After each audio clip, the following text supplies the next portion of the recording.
and it's a pretty strong magnet. It's pretty hard for me to pull this bike apart. I feel that torque sensor just really wanting to read what my legs are doing. It's really responsive. Now the true test will be if I feel that way once we get to our massive test hill. This is the Fold 2 from Urtopia. It's their lightweight carbon fiber folding electric bike. And actually the first bike I ever reviewed from Urtopia was the Carbon Fold 1. And we have a lot of big upgrades to talk about. They've redesigned the frame and now there's a grab handle, which makes it easy to lift. And though most of the bike is carbon fiber, they now have an aluminum handlebar assembly. There was no throttle on the original. We did see a throttle added to the step-through version of the Fold 1. And we see the same right-hand mounted thumb throttle here. You'll notice this is a very wide seat post. That's because the battery is integrated into the seat post and then it connects via this cable at the bottom. But this is new. There are 2 mounting points on the back of the seat tube, which means you can extend your range with a second battery that plugs in here. But the best part about this bike remains the same, and that is the weight, coming in just over 36 pounds with the battery, and the battery by itself weighing in at just over 5 pounds. So that weight alone is going to make this one of the easiest folding electric bikes to lift and handle. So in this review, I'll show you all the components and I'll point out the updates along the way. We'll fold it, we'll take it to the road for some performance tests on flat ground and up our test hill. And as always, we'll wrap things up with some pros and cons and my overall thoughts. But before all that, let's take a closer look.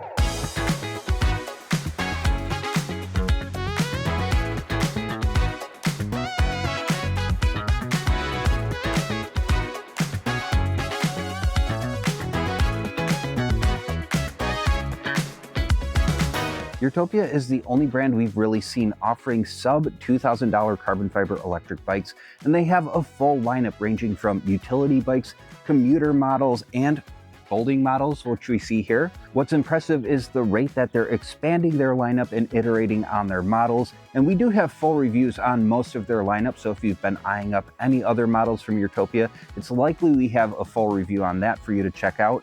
Now, the benefit of buying a folding electric bike is it arrives mostly assembled, and the final steps are very straightforward if you do opt for doorstep delivery. The Fold 2 is launching at $16.99. However, if you want to look up current information, see if any sales are going on, you can scan the QR code on your screen or find an affiliate link down in the description.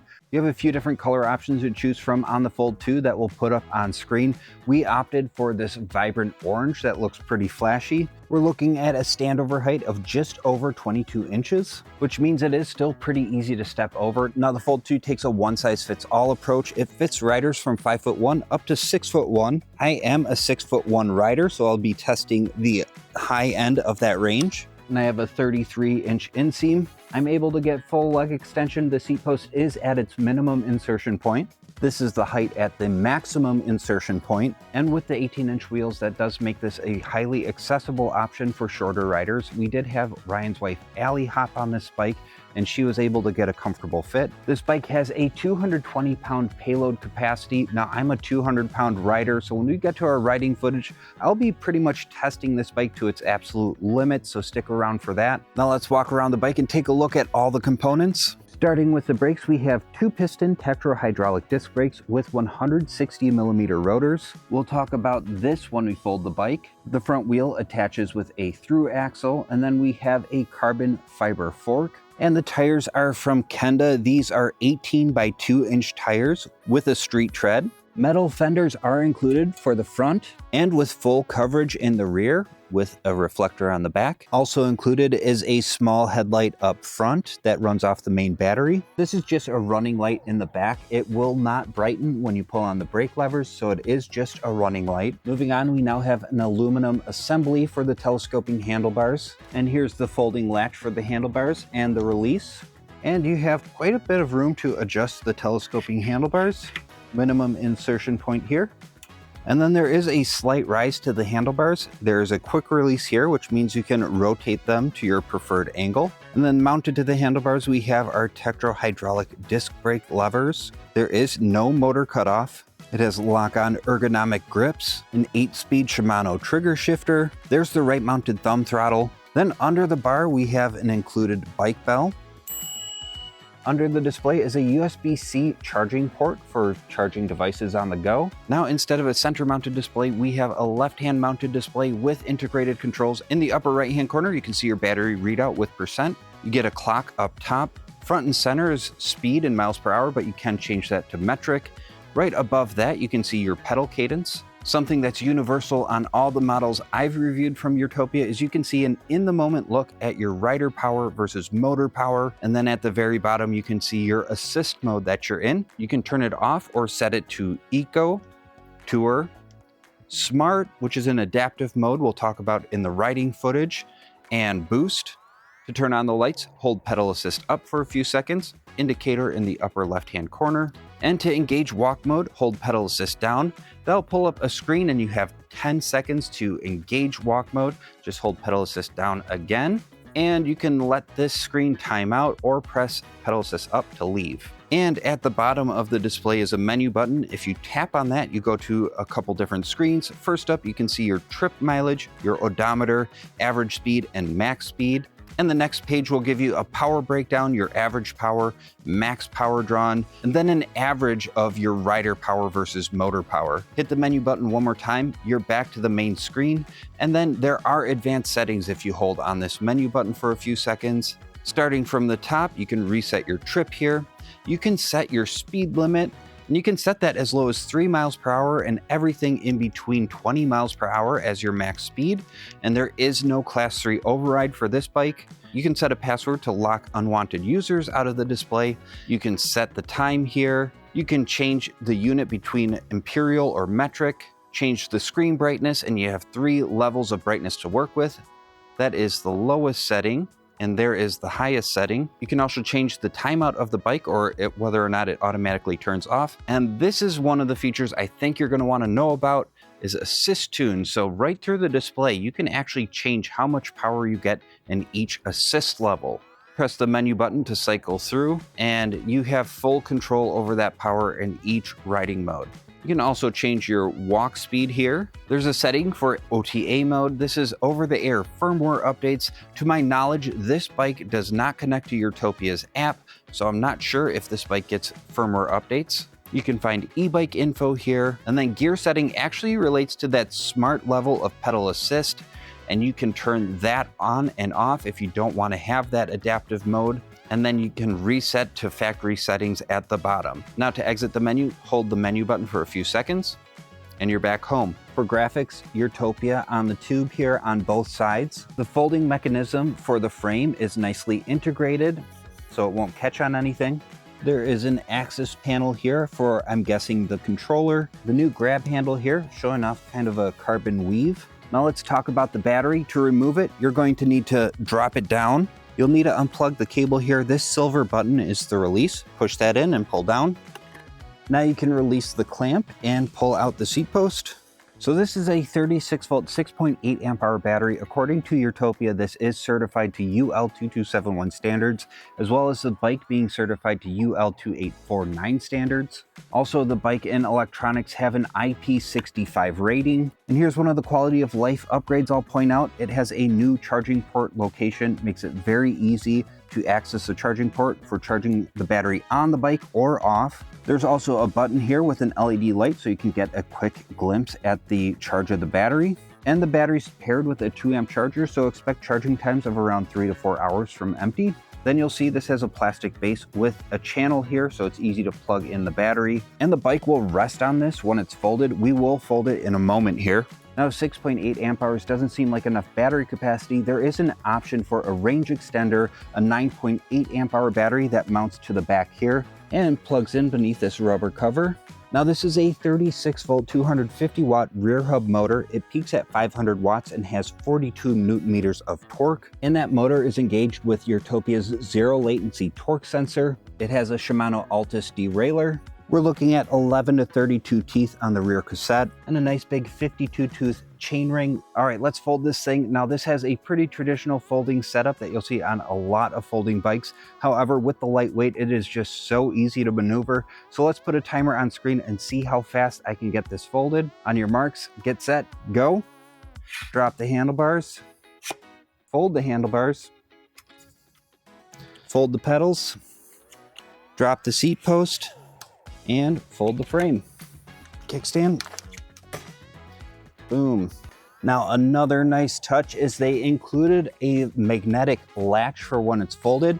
That'll keep it from just unfolding when you're carrying it. And it's a pretty strong magnet. It's pretty hard for me to pull this bike apart, but if you turn the handlebars, it does release pretty easily. Also for reference, this is one of the more popular folding models on the market, the Aventon Cinch 2.5. And just look at the size difference here. A lot of the folding bikes out there tend to be pretty dang heavy. Oh, so pretty great to have an option out there that you can lift with one hand. It's also pretty dang easy to lift into a car or put on a bike rack. And also for one of our travel hacks, it's a great idea to invest in a tote that the bike will fit in. It just makes it easy to load up in the car. You're not so worried about it tipping over. Now you may want to get something slightly smaller than this. This is a 77-gallon tote that we had the Cinch 2.5 in. And where the larger folding bikes pretty much fit end to end in this tote, you have quite a bit of extra room in here. That's it for all the components. Let's head out and see how it rides. To kick things off, let's do that throttle only acceleration test here. This is mostly flat with maybe just a little bit of a slight incline, so not doing the bikes any favors. Something that Urtopia has been implementing on their bikes with throttles now is because this sits on top of the handlebars to prevent accidental starting. There is a quick warning, did you mean to press the throttle? And you have 3 seconds to confirm. So I'm in boost mode. Let's kick things off here. 3, 2, 1, throttle only. See if we can get to 20 miles per hour. Pretty gentle takeoff, but we're at 12 miles per hour here. Moving on up. There's 14, 15. GPS is keeping up. 16. Holding steady at 16, but I can kind of feel the motor trying to push a little harder here. We're 17. So we did not make it to 20 miles per hour with throttle alone, but the original Fold from Urtopia didn't have a throttle, so definitely nice that they included that. But my favorite thing about Urtopia bikes is the pedaling experience. Not only do they usually pick a really good gear ratio that suits the speeds the bike is meant to go, but the other great thing is the torque sensor is very responsive.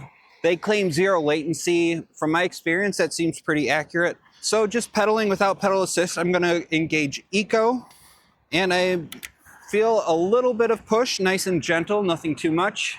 Now real quick, if you're not familiar with the difference between a cadence sensor and a torque sensor, a cadence sensor just gives you consistent power as long as you're pedaling. It's not measuring your effort at all. Now a torque sensor is actually going to sense how hard you're pushing into the pedals. So as I shift up through the gears here, I'm getting more motor support. Pretty easy for me to cruise at 12 miles per hour in Eco. But if I push into the pedals a little more here, you can see the motor support on the display going up, and we're picking up speed. So with moderate effort, not too hard to get to 15 miles per hour. All right, but I'm gonna shift down here and let's go into Tour, see if we feel a boost, and definitely a step up in motor support there. And so with feathering the pedals, shifting up here, getting quite a bit more motor support actually. Pretty easy to pedal at 13 miles per hour. And then if I push in harder here and shift up to 8th gear, we're getting close to 20 miles per hour, which is the max. Remember, this is a class 2 electric bike, but I'd say pedaling right around 18 miles per hour with moderate effort is very doable.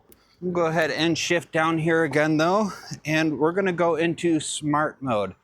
Now, I really liked just leaving it in smart mode on the original Fold. It just felt like your set it and forget it mode. So this is me just barely pushing into the pedals, 7th gear, 13 miles per hour, and I feel that torque sensor just really wanting to read what my legs are doing. It's really responsive. And from a stop, it's actually pretty punchy. It wants to kind of launch you up to about 10 miles per hour, then it kind of tames out a little bit. And when I really push into the pedals, we should have no problem getting up to 20 miles per hour. There's 18, 19. Now what I'm curious about is the motor had trouble getting me up to the max 20 miles per hour, but once we're there, If I engage the throttle, it'll hold you there. And I can pedal like this for a really long time.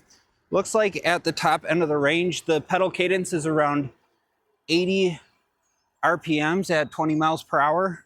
I feel like my legs can keep up with the speed, no problem. Next, what I want to see is just how much power will boost give me from a stop. So let's shift down here and we're going to see what it takes to accelerate to 20 miles per hour with pedal assist. All right, here we go. 3, 2, 1, pedal. Whoop. I'm feeling the front tire pick up a little bit, so plenty of power. There's 15, 17, 18, 19, and there's 20 miles per hour. You can just talk about ride feel a little bit. At the top end of that height range as a 6'1" rider, I'm getting full leg extension, no problem. The handlebars are at a height where I feel like I'm pretty upright. I maybe wish that the handlebars could come up a tiny bit more, but it's not really that big of a deal. I'm just leaning forward a tad here. Now, the advantage of having 18-inch wheels is it makes this bike so easy to carry, fold. It's highly maneuverable, but you will feel bumps as you go over them. You can't really replace the seat post with a suspension seat post. So the only real way to add comfort is to get a really nice cushioned saddle.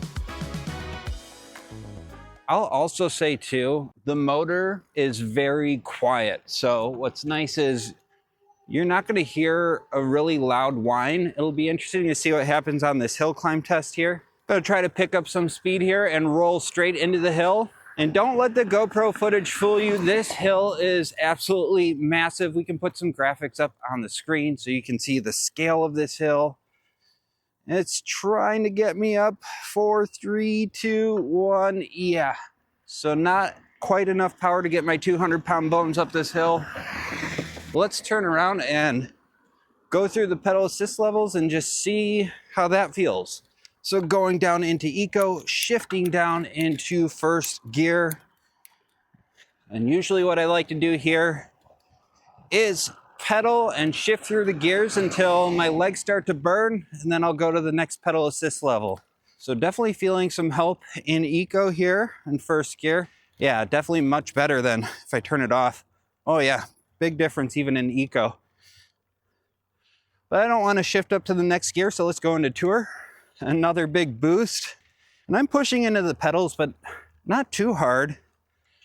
Let's see what happens when we go into smart. Oh yeah, there we go. So with this having a torque sensor, you do need to keep pressure into the pedals to get that motor support. So I can kind of feel the motor pulsing in a little bit, but it's eager to help. If I put the throttle down and pedal alongside it, it'll give me more consistent support. But smart mode is making it doable. Let's see if I get more support and boost. And we made it to the top, no problem. But let's go ahead and throw to some third-person riding footage. I'll give you the pros and cons and my overall thoughts.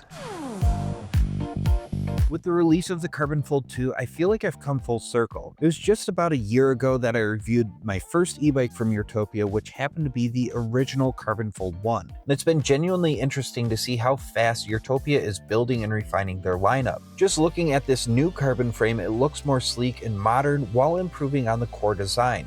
And at 36 pounds fully assembled with the fenders and battery, it keeps the weight incredibly manageable. The folded footprint is still exceptionally tight, making it perfect if you're working with a small car trunk, limited storage space, or just need an e-bike that's easy to carry. Looking back at my original review, it's apparent that Urtopia kept what worked.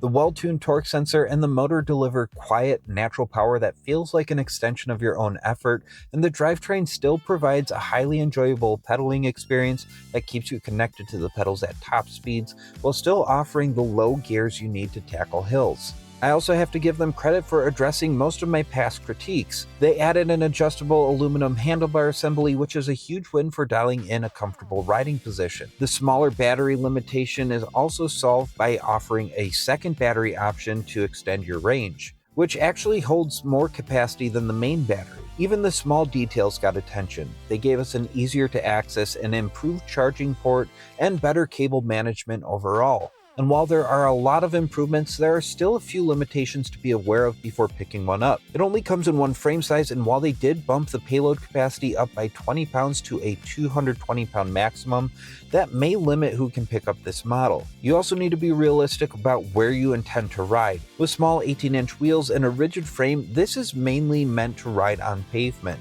And you can't swap in a suspension seat post to soften the ride because the seat post is where the battery lives. As for the battery itself, the main unit's smaller capacity is a trade-off, though the lightweight build and torque sensor do help to maximize efficiency. Additionally, you should factor in that the motor power is best suited for flats and moderate inclines, meaning you will be putting in some of your own legwork on more challenging hill climbs. And while we have been officially reviewing Urtopia bikes for a full year now, they remain a new company and we are still collecting data on the customer service experience. That said, if your priority is to find a highly portable, natural-feeling e-bike for riding on pavement, the Carbon Fold 2 is a solid choice. If you'd like to check out current pricing or see if any sales are going on, you can find a link down below in the description or scan the QR code on screen. Let me know down in the comments what you think of the changes they made on this second generation, and like and subscribe if you want to stay up to date on our reviews. With that, I'm Miles with eBike Escape. Thank you so much for watching, and I will catch you in the next one.